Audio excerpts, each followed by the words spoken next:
being here means Mark isn't. And bottom line, there are not enough words to express how unbelievably he's missed.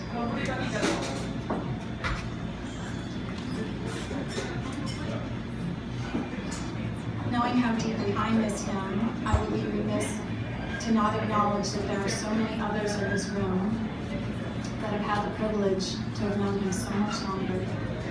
So your miss factor is likely off the charts. Indulge me for a minute to tell the abbreviated version of my story. Mark and I met in July of 2006, and I know this is true because he always reminded me that he met me right after he bought his HHR. So I'm able to look at the pink slip and know that's when we met. Mark was dating Barbara at the time. She's here. We're all great friends. There she is. And she invited me out with them, and it was a total awkward third wheel.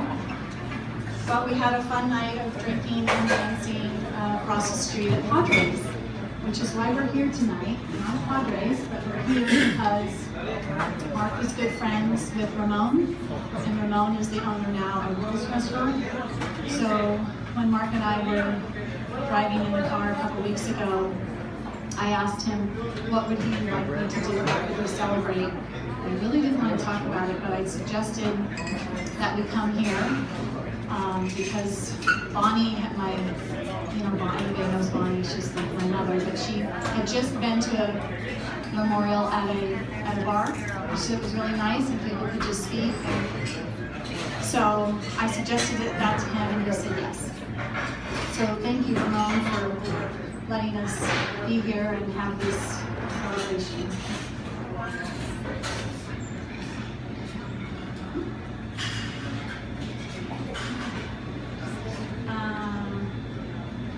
Okay, so we're out on a date dancing again. So that's where we go. After Barbara and Mark broke up, I should clarify that for anybody, but in October, well, they broke up. Let's say they broke up in July. I don't know. So in October, we started dating for a brief while. And as some of you know, Mark was a pilot. Everybody knows that. But so we were going on a date to Santa Barbara. So he flew me to Santa Barbara. And Tom was just there yesterday at this restaurant. So we fly to Santa Barbara.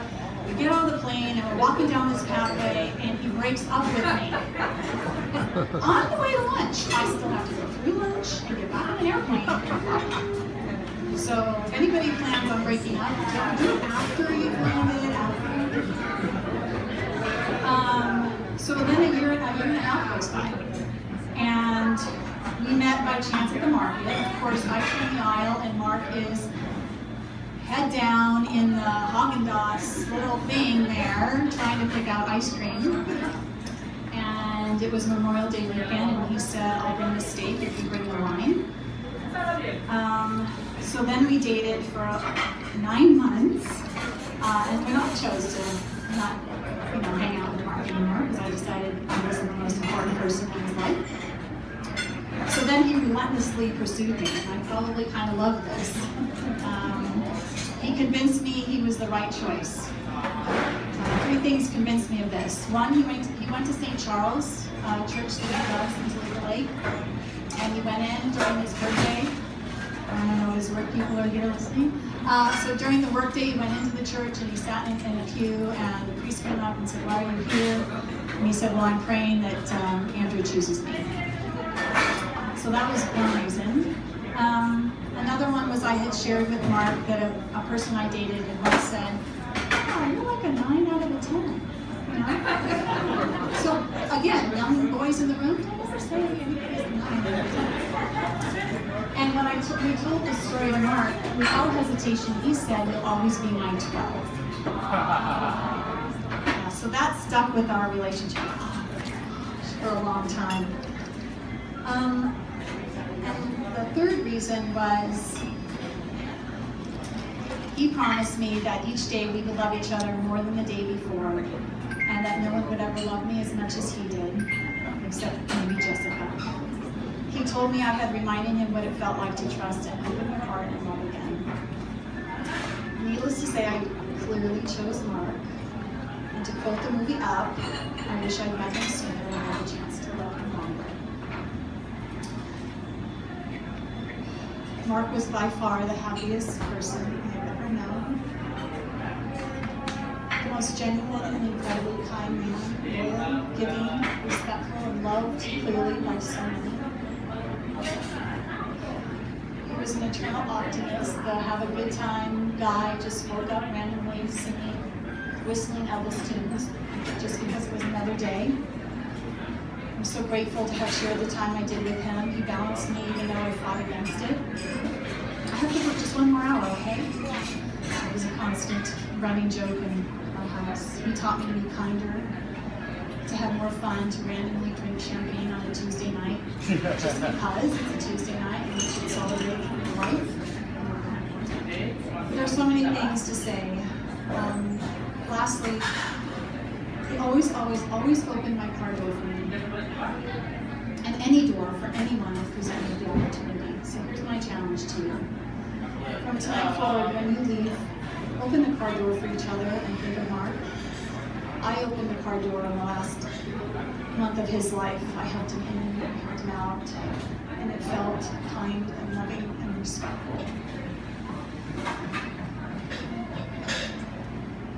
I know that each of you will remember Mark in your own way.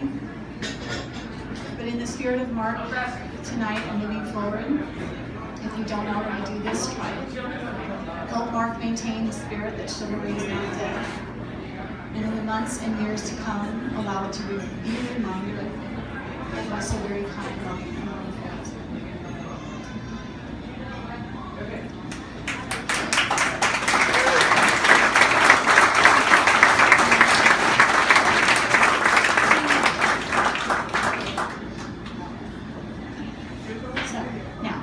Whoever would like to come up and share, please state your name. As we're recording this, state your name and your relationship to Mark. And I know that there are tons of stories in this room that I don't know because you've known him longer. So share those stories if you want. Or you could always email me those stories if you don't want to get up and do public speaking. Thank you for coming again. Thank you.